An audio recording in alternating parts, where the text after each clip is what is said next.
Grand Hotel, one in the park as well. It's the sturdy kind that doesn't mind the snow. It's beginning to look a lot like Christmas. Soon the bells will start, and the thing that'll make them ring is the carol.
The Columbus Metropolitan Club was founded in 1976 by 13 women leaders who wanted to be included in the community conversation.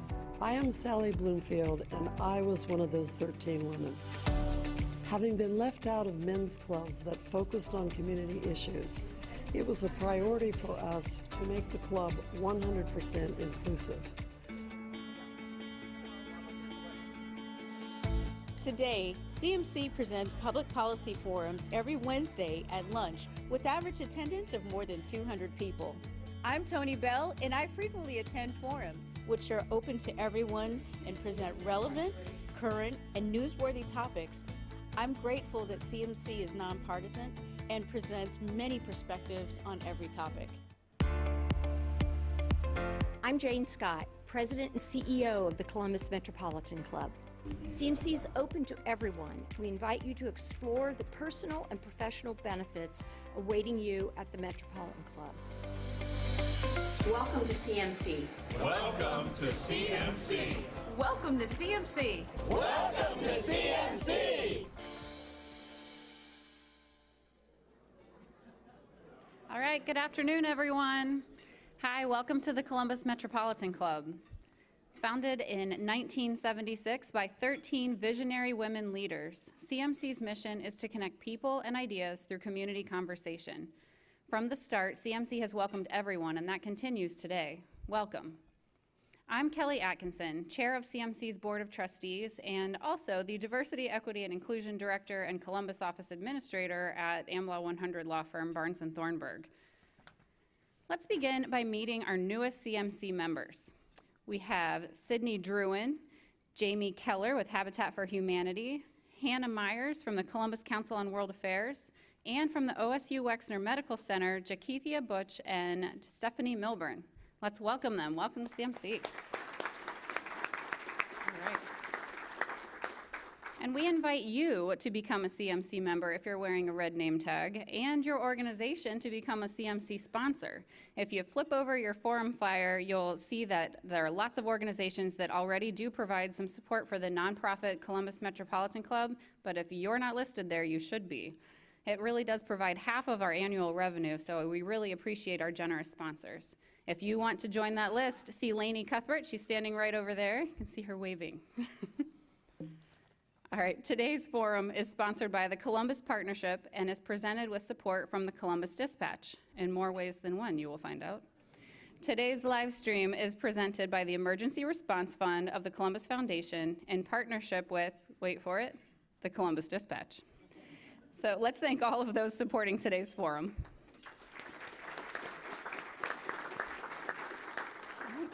And to introduce today's speakers, please welcome Alex Fisher, President and CEO of the Columbus Partnership.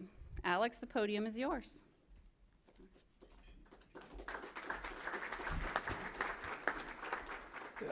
Thank you, and a big congratulations to the organizers, because I think, candidly, that this may be one of the best group of individuals that I've ever come to the CMC to hear speak. So we're all anxious to hear and learn from this distinguished group of individuals.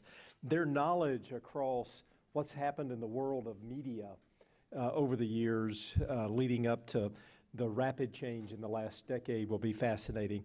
But candidly, their views in stories and maybe a few things that we've never heard about the deals and history and the goings-on around Columbus and politics will be fascinating as well.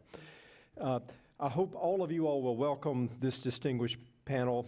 It includes Mike Curtin, the former editor and former associate publisher of the Columbus Dispatch, and now umpire for strikes and just calling it like he sees it, which is what he did when he was at the Dispatch.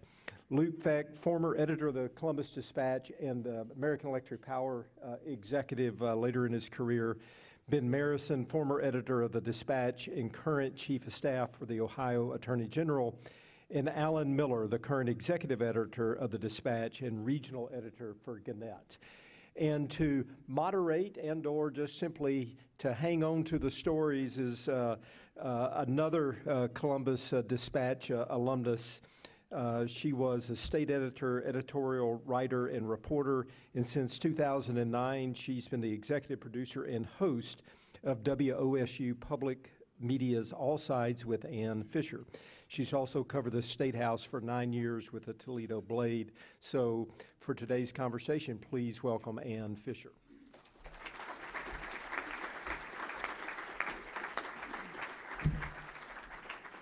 Thank you very much. Just a little bit of preview. 3 of these guys up here are former bosses of mine. The guy on the my far left, your right, hired me, and the one next to him promoted me, and he was always there, and I've known him since I was a State House reporter, so that's how far we go back. And Luke Feck and I cleared the air today with, we've met briefly before, but otherwise, I'm all ears. Thank you, Alex, for that introduction. Thanks to everybody for joining us today. I've heard from a lot of people in recent weeks regarding this event, some to complain about that picture in the paper. A common request is that we talk about the future of journalism, and of course that's part of it, but, and I get that, but we've been doing that. That's all we talk about is the future of journalism. I call it the unraveling rope bridge across the chasm of the future. But as Machiavelli said, whoever wishes to foresee the future must consult the past, for human events ever resemble those of preceding times. This arises from the fact, and this is what's important, that they are produced by men who ever have been and ever shall be animated by the same passions, and thus they necessarily have the same results. And I love that quote in this case because every one of the men on this panel has been animated by the same larger passion, the same calling, and that being journalism. So their experiences from the past, their trajectories through the world of journalism dating back to the 1970s, crucial periods of industry contraction before the one we were experiencing now, even change and prosperity. The days of prosperity certainly aren't that long ago. They all matter. To that end, I begin with a question to the panel, kind of at large. And by the way, I'll also go public with this. I told them to talk to each other. The Q&A format doesn't appeal to me. I hope you agree, and we'll encourage them in that way. So, let's start with Luke Feck. What era, and then just move on from there, whoever wants to jump in. What era in the history of journalism played the backdrop to your tenure as editor of the Dispatch? Okay, when I came to Columbus in 1980, John F. Wolfe was very interested in improving the Dispatch. And I was very interested at that time in leaving the Cincinnati Enquirer. So we moved up here, a little traumatic for my family, but my wife lived in the same zip code all her life until we moved here. But we moved up and began work, and John was very generous in what he allowed me to do in those years. We added like 13 staffers the first year I was here. We sectionalized the paper. We did a lot of things that were that hadn't been done previously. Let's put it that way. And I appreciated that. And we had an opportunity to go become a morning paper. The last time I spoke at the Metropolitan Club was December of 1984, and we were talking about the demise, or not the demise, the expiration of the joint operating agreement with the Citizen Journal. So we became a morning paper, and that lasted for me until October of '89. Luke set the path that the rest of us had the benefit of following. The paper that he came into in 1980 was a disorganized hodgepodge. There were some very, very talented journalists at the Dispatch who inspired a number of us. I joined the paper in '73, and the likes of Dave Lohr and Mary McGarry and Danny Flavin. I mean, there were a lot of good people doing good journalism, but the paper itself was a jumbled mess. It was not sectionalized. You didn't know where you'd find a given story, except you knew you'd find sports in the sports section. That was about all that you could predict day to day. And Luke came and he modernized the paper in many, many ways. As I said, he sectionalized it. He brought photographic and artistic talent to the paper, and that photographic talent and artistic talent just really took off in the years and decades after that. The paper became very well known for its appearance and its artwork, its photography. And Luke was able to sort of bring glasnost and perestroika to the paper in many ways. Incrementally, nothing was revolutionary.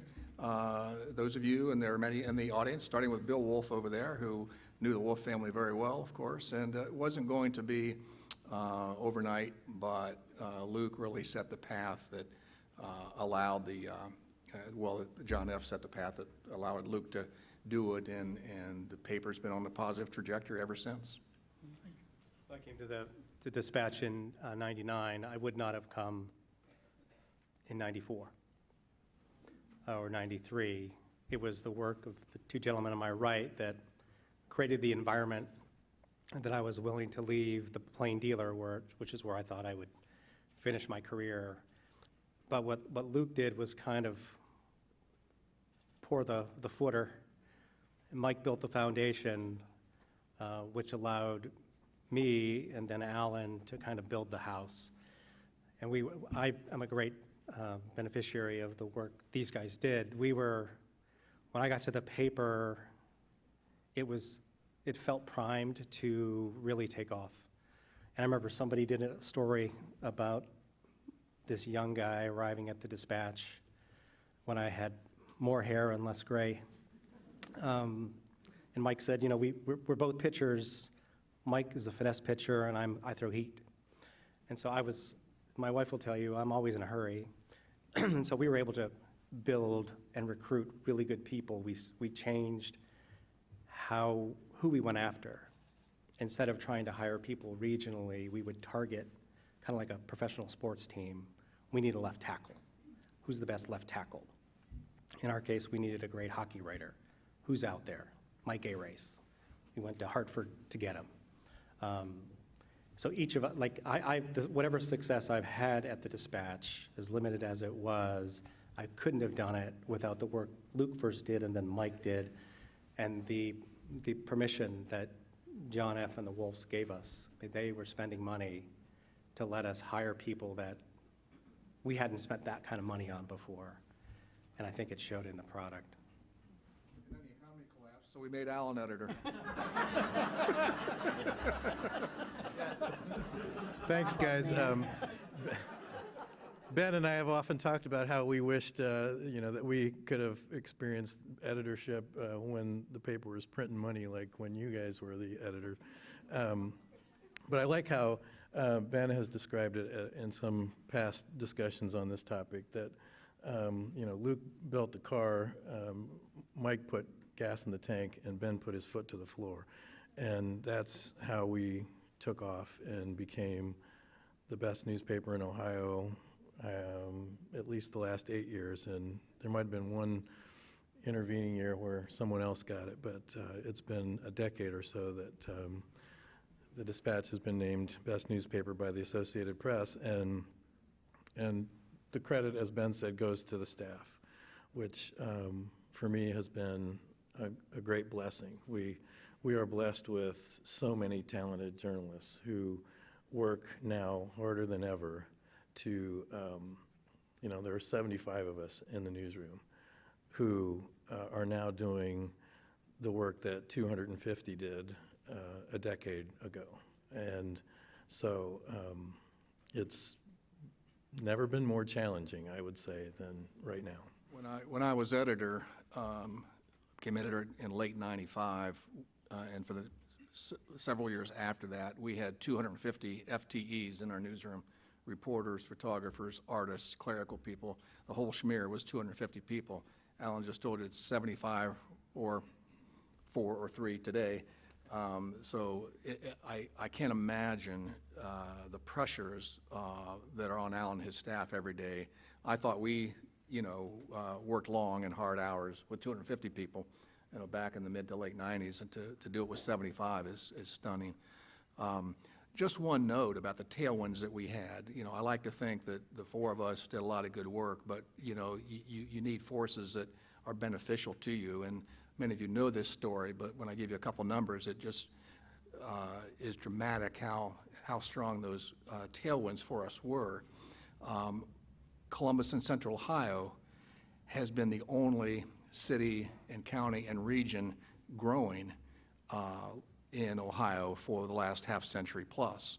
Think about this, that Cleveland reached its peak population in 1950, and in every census since 1950, for the last 70 years, they've been losing population. Same is true with Cincinnati and Canton and Youngstown.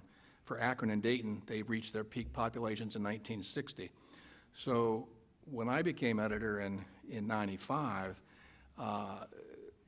Columbus was a place people wanted to be, regardless of what their profession was. If you were going to be in Ohio, you were going to be coming to a dynamic market with dynamic employers and dynamic leadership, whether you want to talk about Ohio State or all the other tremendous assets and economic engines we have in this town. So when I recruited a Ben Marrison, when I recruited an Ann Fisher, when I recruited any number of people to come to the paper, I knew this was a market they wanted to be in, and they wanted their families to be in. It was only a question of persuading them that the paper was going to continue to be on an upward trajectory, and that they were going to have the wingspan and the freedom to do what good journalists want to do. So when you look at those census numbers, and we just got the 2020 census, and so I've been looking at those because that's what old retired newspaper people do. We look at census numbers all the time.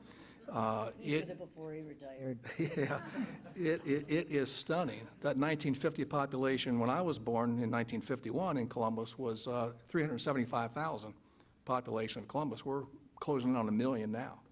And it's sad that the rest of Ohio is sucking air like it is, but that was a tremendous benefit to us trying to recruit talent to the paper.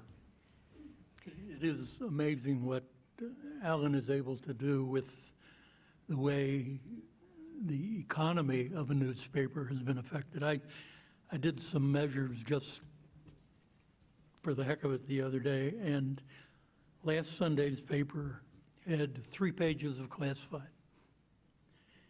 In the last Sunday in November '89, there were 43 pages of classified advertising. And give or take, classified advertising was about 45% of the total advertising. So you can see what 45 pages or 40 pages of classified advertising is just gone, and it's gone to the internet, it's gone to anywhere but newspapers. You remember, I think, Ben, when you were in charge, when you were talking about putting some level of display ads on the front page, and everyone was flipping out over that. Yeah. Yeah, it was blasphemy to me. Mike talked me off the ledge multiple times. He had a favorite expression, "Is that the ditch you want to die in?" Once a week I would get that from Mike, because I was insistent we weren't going to. You owe me, kid, you owe me. Yeah, I know. But I remember when the newsroom was aghast. Readers didn't like it. And, we put a little ad, and then we put a Post-it on there, and then stickers that were impossible to take off without. It's all Craig Foyote's fault for selling those ads.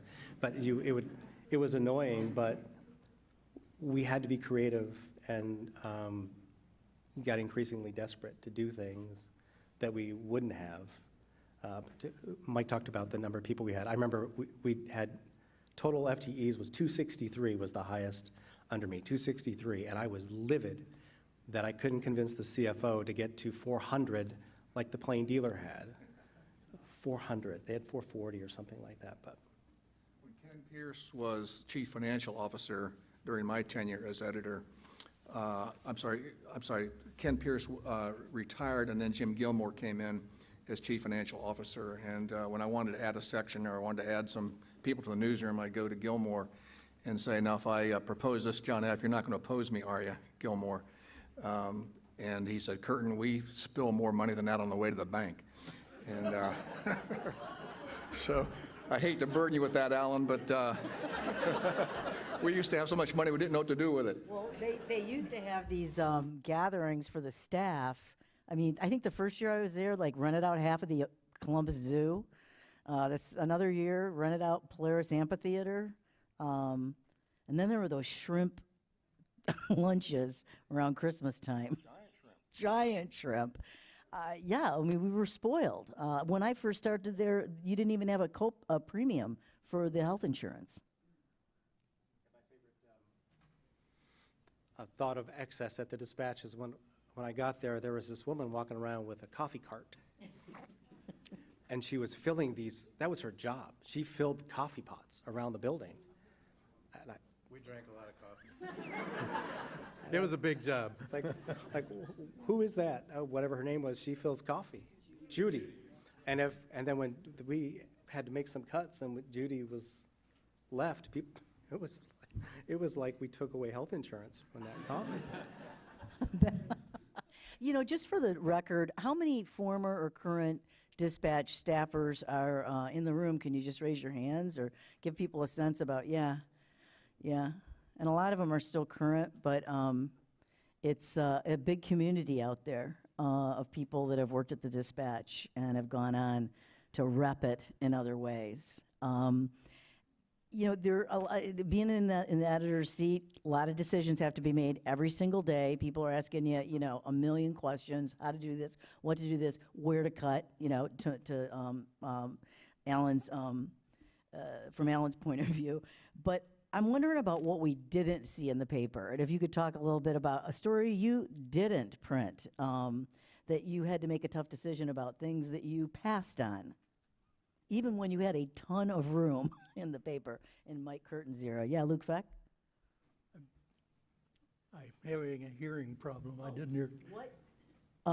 Okay, maybe I'm not. The story that hit the cutting room floor never made the paper. There were not a lot of those. There really weren't. People thought there were a hell of a lot more of them than there were. And I worked on the premise that we were a mirror, and we held it up, and you ran what the mirror showed. And I do not remember any interference from above cutting a story that was scheduled to run in the dispatch from 1980 to 89. I don't remember that. Yeah, and I mean, it may or may not have been from above, the impetus, but it's just kind of the challenge that the editors would, a lot of people assumed that the above was more involved than maybe they were. When I was editor, it wasn't a matter of a story hitting the cutting room floor and not appearing. It was more of a matter of having reporters look at areas that were pretty sensitive, and there being some nervousness, you know, by John F. and the front office. In 1998, we did our first deep exploration of the big money machine of OSU sports. Barney Wolfe on our business desk and some other reporters worked together, but Barney did most of the heavy lifting, and it was a marvelous exploration and assessment of the money machine that OSU sports is. And anytime you're talking about Ohio State or nationwide, if you're doing a deep drilling exercise into those important, really important institutions in our community, there'd be sensitivities in the front office. And I would have to, you know, explain to John F. that I'm on it. I'm watching every word, every syllable, and it's going to be fine. It's going to be balanced. You know, we're not going to allow a Bob Ruth to go out with a hatchet and, you know, take somebody's ear off.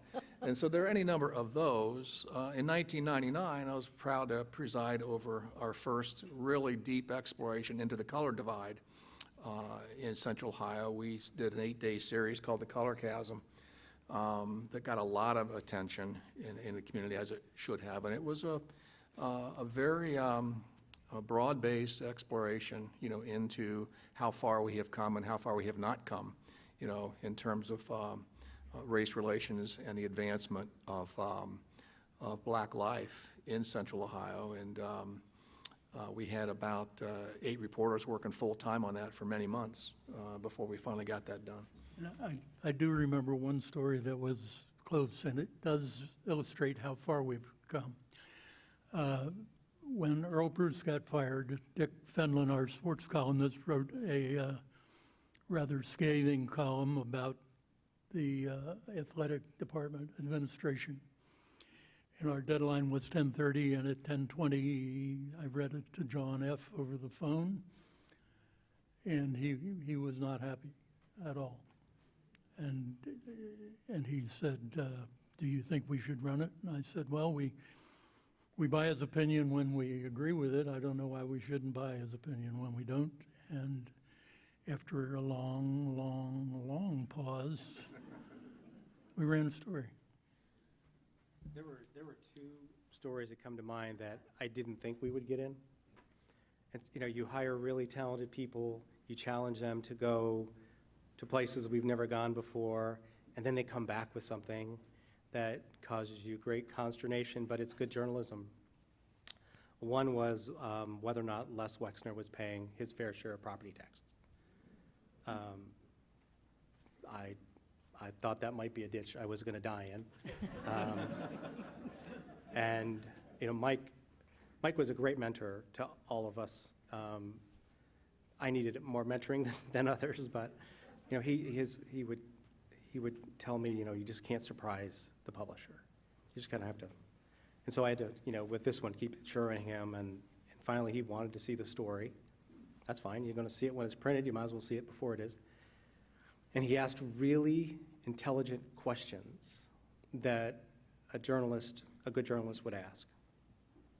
And Mike used to talk about how he had good journalism 101 bones in him, and he did. You could not be there and not, and the whole family was really into it. But he would ask really good questions, difficult ones but fair, and we answered them, and that ran. And the other one was on the mortgages and the housing collapse, and Dominion Homes was at the center of it. This was at a time when our revenues weren't what they used to be when they were spilling money on the way to the bank. Sorry. That was intentional. But it was, I wasn't sure what he was going to think of it. And they were threatening to pull their advertising. And they did after, yeah. Yeah. But we had, I think Alan shepherded that project as he was overseeing that team. But it ran, and we lost advertisers, but hopefully we gained credibility in the community because we're trying to protect the interest of those who live here. The angriest I ever saw John F., speaking of don't surprise the publisher, the angriest I ever saw him was, Luke, you'd moved on. I wasn't yet editor. I was a managing editor. Bob Smith was editor. Bob is gone. Sorry for this story, Bob, but it's just the raw truth. Bob Hunter had written a column about Art Modell moving the Browns to Baltimore. Okay, and of course that move surprised everybody in Ohio. The moving vans pulled up at midnight. They moved the Browns to Baltimore, and all of Ohio was enraged. John F. was a huge Browns fan. Grew up as a Browns fan. He could recite the starting lineup of each Browns team throughout the 1960s. He knew his Browns. He loved his Browns. He was really upset when Art Modell moved the team, but he was more upset when he read Bob Hunter's column a couple days later, and Bob Hunter just tore the skin off of Art Modell, just boiled him in oil and wrote things like, Art Modell has led a cesspool of a life. That was one of the lines from the column. And I'm in the office, and Bob's in the office, and the front door, the front office, there's 3 steps down to the newsroom. The front door slams open. John F. was usually, stepped pretty lightly, but he's boom, boom, boom, marching down into the newsroom. Steam's coming out of his ears. I'm thinking, oh, shit. He marches into Bob's office. We call him Smitty, and plops down the column he goes, "Who approved this?" Smitty doesn't know what to say. John F. had not seen the column. And John F. is staring at Bob Smith, and he's saying, do you know how much money Art Modell has given to Rainbow Babies Hospital in children? Do you know how much money Art Modell has given to the Cleveland Symphony Orchestra? Do you know? And he just rattled off Art Modell's contributions to Cleveland over the decades and what the Art Modell family has meant to Cleveland in so many respects. And he goes, look, I'm as upset as anybody that the Browns are gone, but GD, we don't do that and tear somebody down ad hominem, personal, for a business decision like that. And Smitty had seen the column ahead of time. John F. had not. Smitty had not forwarded that column to, and I thought, you know what, when I become editor, if I become editor, I'm not going to make that mistake. Oh, then I took Bob Hunter to the church basement. So, some of you remember the church basement, Trinity Episcopal at the corner there, and I said, Bob, if you write a column like that again, show it to me because I think I can save your butt on this one, but I can't save your butt on the next one. I think I did a column that I got a similar talking to from Ben on project labor agreements, and you said, don't ever do that again. You just came up behind me and right in my ear. I didn't get the church basement. I didn't get any food out of it. I didn't have Mike's expense account. Mike, when you started down the path of when John was most angry, I thought you were going to talk about a story that I wrote. It was when Kathy Kandinsky and I followed a public official who we had heard was only working half a day at best and spending other parts of the day in drinking establishments. And so we'd followed and done our homework and had a really good story, and it made the paper. I'll give you the punchline right now. It was not one of those stories that I think Ann was looking for that didn't make the paper, but we had a lot of those journalism 101 questions thrown our way, and finally we were asked to get colleagues of this official to say that this person was committing malfeasance or misfeasance, and the people who worked with him actually did say those things, and so the story appeared in the paper. But it was that was a really challenging time. I mean, we can talk around it all day long, but I am interested in your memories of John F. Wolfe. We all have them. I particularly, because I was, not because I was a columnist, he talking to me when I was a columnist, but I was on the editorial board when I was an editorial writer. It was a really rare opportunity to see him in action and his thoughtfulness, and I remember the $1.25 million worth of cheese that the federal government was offering the state, and John was adamantly opposed to taking it because he didn't want to start an entitlement that we would come to expect. And I finally said, but John, we argued for days about this. I said, what about the children? And he said, one of those long John F. Wolfe pauses, said, oh, just write it. Once you brought up the children, he had a heart of gold in his own way, and I would love to hear your memories of John F. Wolfe, and the particular one that strikes you. Want to go first?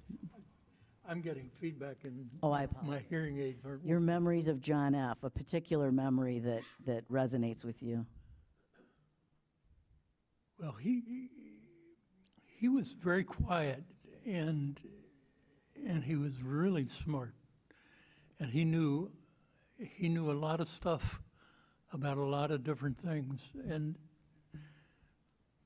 I think that probably is my greatest memory of him, is his almost encyclopedic knowledge of things. I can remember an issue that had to do with farming, and he started rattling off all this stuff about farming, and I mean, I knew they owned farms and all that, but I mean, it was right down to the furrows that we were talking, and just his knowledge, I think. Well, when I think of John F., I think of an absolute gentleman. People would come in to the editorial board who were furious at us for something we had published. The CEO of Scott's, Jim Hagedorn, we had written an investigation of vermiculite and what it was doing to workers there. And if you know Jim Hagedorn, he is beautifully unvarnished. He drops the F-bomb a lot. Yeah, but so he came in and he was on fire, and he was spitting nails, and he went off, and John F. didn't swear a lot, but Jim did at that time, don't know if he does now. And John treated him so professionally, so politely, and I just kept waiting for somebody for him to respond in kind, because, you know, I would have. The only time I ever saw him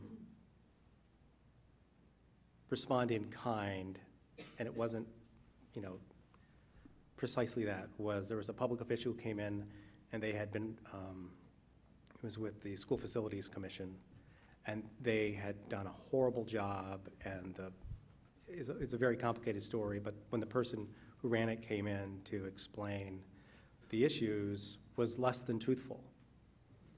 And to Luke's point, John F. knew every line we had published, and he went through it with him, all the errors this guy did and all the things we found and how taxpayers were getting ripped off, and he just very gradually raised his volume, which he didn't do a lot. And at the end of it, I was just thinking, yeah, it was like Rocky Balboa. He was going. And I thought, yes, he finally let it all out. But he was an absolute gentleman. Even in that case, he gave the gentleman an opportunity to come clean, and he did not. Well, I worked in John's office, you know, in his building for 30-some years, but I didn't interact with him as frequently as any of the others here. But the day that he had to tell us that he was selling the paper, that was a moment that all of what you just heard came through so sincerely, that he was so pained by the thought of selling this part of his family, and I think he felt that he was letting us all down, and it was his humanity that really came through.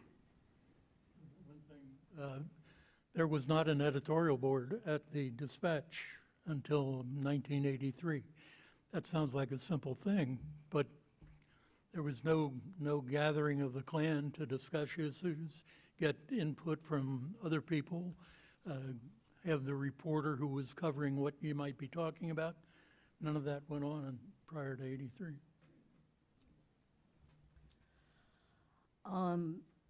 We're going to move to questions from our live stream and in-person audiences and audience in just a few minutes.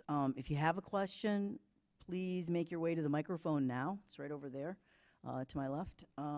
Before we take audience questions, though, I have one final question. And yeah, I've been in 3 different newsrooms over my career besides WOSU's, and something always happened that just news happened. And often we were actually in the room watching it happen on television. And, even in the olden days, we had TVs in the newsroom. And I'm wondering what your experience was as an editor when there was a crisis, when something big happened, and you had to tear down the front page practically on the spot, and that feeling. Mike Curtin or Luke Feck? Yeah. The one for me was the Beverly Hills fire in the late 70s, 78, I think. My dad had died on Friday, and Saturday Beverly Hills burned down, and our family was in a mourning state. And here is the Supper Club of the Midwest on fire and people dying and people being stacked up. And we made over the paper 12 times that night from 10:30 to 2:30 a.m. It just all encompassing. I was only editor for 4 years before I was pulled into the front office, so I don't remember anything nearly as dramatic as that. I do recall as public affairs editor for a long time before that, writing the main political story for the next morning, a governor's election, a mayor's election, for 10 years plus. I was writing the page one story from the previous night's election. And John loved politics. There's a little humorous story about John and the art of feeding and carrying the publisher. We had great deadlines back then. We could write up until about midnight, and we could even make over the paper until 1 or 1:30. And so it's 11:30 at night, it's 11:45. I'm writing the main bar, on Voinovich beating Celebrezzi in the 1990 governor's race. But it's, you're taking advantage of every minute you have until you actually have to turn your copy over to the copy desk. So the copy chief is saying, "Curtin, where's your copy? Curtin, where's your copy?" Well, the reason I can't go as quickly as I'd like to is because the publisher is sitting next to me and he wants to talk about the election. And I was trying to master the fine art of saying, "John, will you get out of here?" So I can finish my story. So, John loved politics so much. Sometimes on deadline, I had to balance writing for our 270,000 readers at the time, 410,000 on Sundays, and letting John know that he needed to go back to the front office for a while. Get back in your spot. The Bush-Gore election, Alan's lucky. His deadlines are early. He doesn't have to worry about this now. That's the one blessing he has in this current environment. But it was, who's winning? And we were sitting there watching Florida, waiting on Florida, waiting on Florida. And so we had it written both ways, and finally they called Florida. So if we had it earlier, Too Close to Call, and then that was the first edition, and then Bush won. So we updated it, sent the pages, and Kirk Arnott, who was our assistant managing editor for nights and was watching the wires, and he said, something weird, they're saying something weird about Florida. The pages are gone.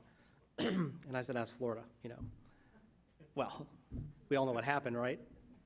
That morning, I think I got home at 3 a.m., about 6:30, my wife wakes me up and said, "Channel 4 is on the phone. They want to talk to you about your decision to change it from Bush 1, from Bush 1 to Too Close to Call," which was what happened. It was the opposite, and I had no idea. I was, sleeping for 3 hours that everything had flipped.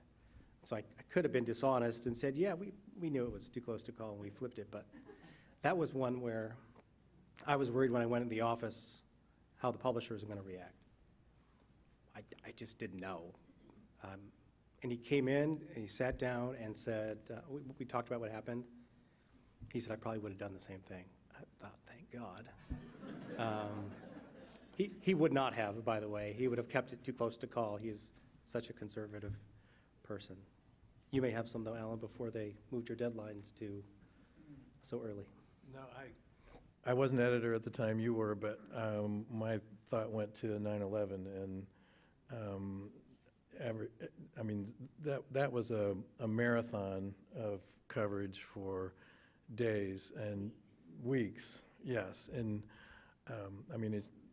it was not a local story in the sense that none of the attacks happened here, but it was a local story in so many ways because of how it affected everybody. And back then I'll never forget, we all gathered in the newsroom and we had this brainstorming session about, and you have to experience this to really fully understand and appreciate it. But in a time like that, a newsroom is more alive and full of energy and power than you'd ever see. I mean, I don't want to say that we're as brave as firefighters, but when other people are running away from disaster, we run toward it. And so we sent people to New York City, and we sent them to Shanksville, and we sent them, Jack Torrey sprinted probably faster than he's ever run from our office in Washington to the Pentagon. And we just, we spent days and days doing exactly that same thing over and over to make sure that people in Columbus knew exactly what was going on in all these parts of the world and how it was affecting us. And that night, we worked right up to deadline and drove to the plant to see the papers coming off the press, because it was such a huge, important news event for us to cover. Yeah, but that day, I remember what Alan's describing. I can still see it. We had the entire newsroom surrounding the 4th floor, and I see Mike come out of the front office. And I didn't know what Mike was going to say. He's a good newsman, and he came out, and I thought he wanted to be a part of it. He listened to it. He was happy with where we were going. So I just remember Mike walking out, and I remember at about 10:30 that night looking at a photo. It was in Mary Lynn's office. It was me, Alan, and Mary Lynn. I'm looking at this photo, and it's this piece of iron. And because you're so busy, there's so many photos. I said, "What is that?" And they said, "That's what's left of the tower, the one tower." And I remember my heart just hitting the floor. And then as we left that night, I remember being in the parking lot. It was 2 o'clock in the morning. We walked out, and I told them, I said, "I'm going to the plant." And they all said, "Us too." We went out and watched them come off, because we just had to feel it that night to make sure it felt right.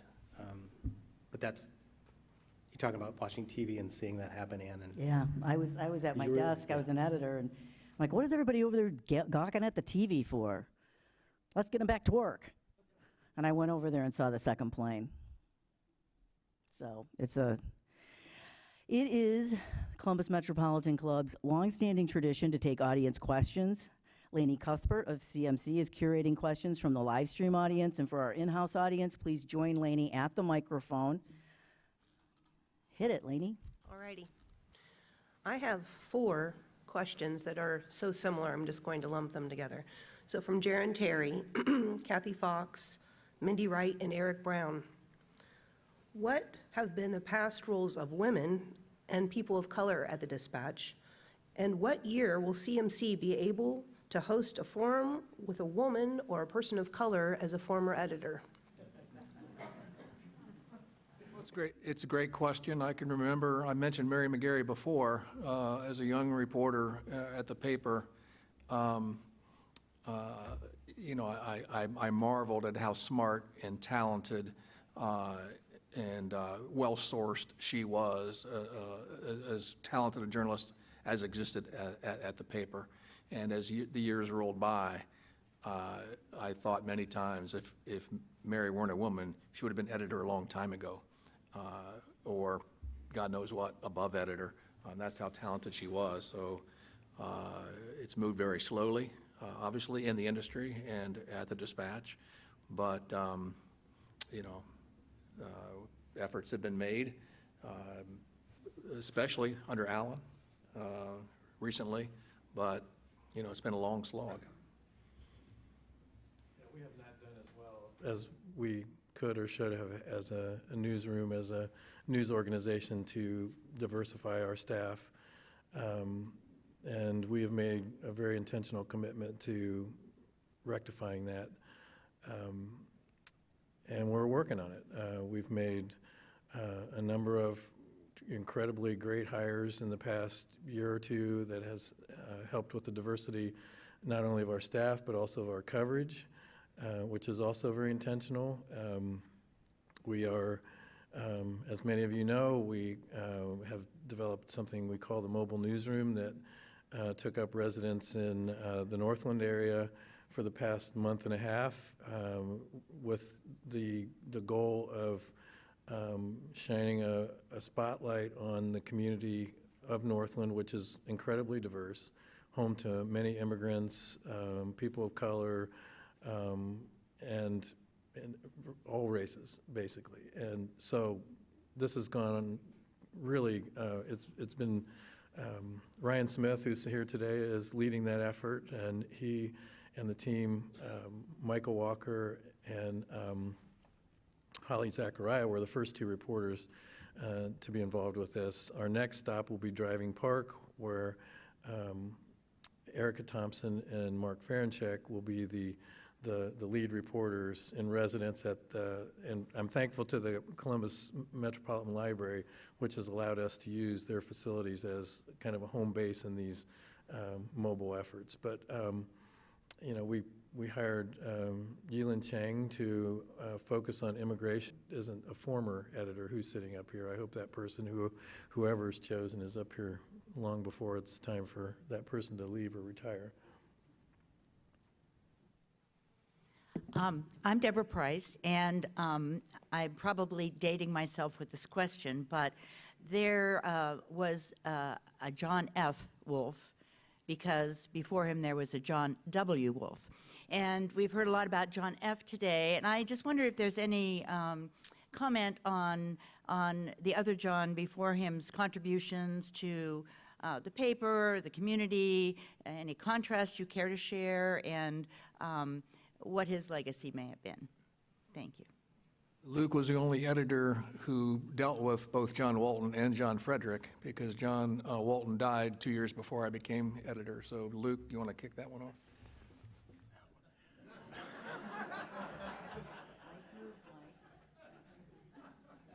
Well, John W. and I got along pretty good. I can remember an instance or two when he said he resented something that I had done, and that's not a good sign. That's the bad sign. And after I was resigned from the Dispatch, J.W. summarized it this way: he forgot who he worked for. Deborah, John Walton made great contributions to the community in many ways. He didn't make great contributions to the paper. In fact, his presence kept me from applying for a number of promotions when I was encouraged to apply. In 1991, Betty DeBloom dies, Carl DeBloom's wife. Carl was Luke's predecessor as editor. I'm going through the receiving line at Chattanooga's North in Worthington to extend my condolences to Carl. And as soon as I briefly do that, Carl's next words out of his mouth were, "Mike, why aren't you applying for those promotions?"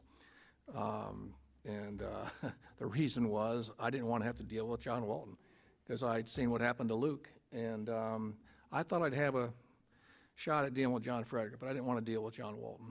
And because he, power was very important to John Walton, and it was more important than the quality of the paper, quite frankly. The reason I decided to apply for promotions was I saw that John Walton was, getting pretty sick and wasn't going to be around for long.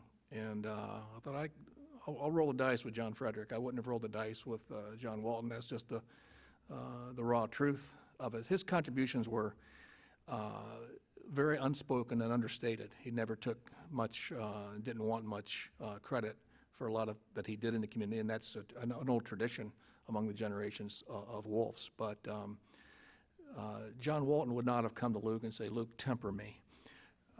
John Frederick, when he promoted me several times, said, "Mike, remember, I need to be tempered." And I remembered that, and sometimes I've reminded him of it. That's a great point that Mike made. He did a lot for the community, more than many will ever know, just like Art Modell, but he did not do much for the paper. Thanks for that question. Good afternoon, John Palmer with the Ohio Hospital Association from Pickerington, Ohio. But I was curious to hear your insights. Your mask Oh, on, sorry. just so that people can Yeah, understand. John Palmer with the Ohio Hospital Association. And I was curious, with all the royalty on the stage, when it comes to journalism, schools and programs, any advice you have for future journalists coming up through on their career and things that you might want to advise them on as they embark on a career in journalism. And thank you for all your service and stewardship at the Dispatch. Thank you. Alan Miller's embarking or continuing and broadening his career in journalism education. As I end my career at the Dispatch, I'll be teaching full-time at Denison University, teaching journalism. Counterintuitively, Denison created a journalism major. The faculty approved that in May. I say counterintuitively because, and I could hear this in your question, is, what's the future for people who study journalism now? And I'll tell you that journalism is more important now than it's ever been. Whether everyone in society will agree with this or not, the fact is facts matter, and we don't have enough people gathering them in ethically sound ways and presenting them to the society in a way that will help all of us make good decisions about who we vote for and how we live our lives. And incredibly, despite all of the buffeting that this industry has taken, there are young people out there who are on fire for good journalism, and we can all be thankful for that because we need them. And I'm really grateful to be part of that. If your question is, which are the best schools, Ohio is blessed with a number of good programs. Ohio University, Kent State, Miami, BG, they're all good programs. Ohio State's program has provided us with a number of really talented journalists and interns and recent hires. So, and of course, Denison is on the rise with a new program. So we are blessed with a lot of programs in this state, and there are many beyond. What they all need is support. And so does our industry. So I want to thank all of you who are subscribers, and because your subscriptions help pay for what we do. We couldn't do it without you. So thank you.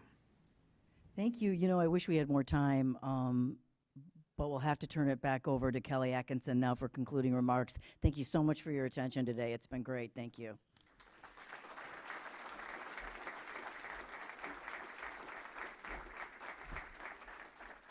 Well, I hope you found today's forum as just inspiring and interesting. And I feel like I'm always the most ignorant person in this room. I say that all the time. I think today it is especially true. And these gentlemen, I really feel like that was just sharing history, and I so appreciate everything that you guys did. So thank you very much for that.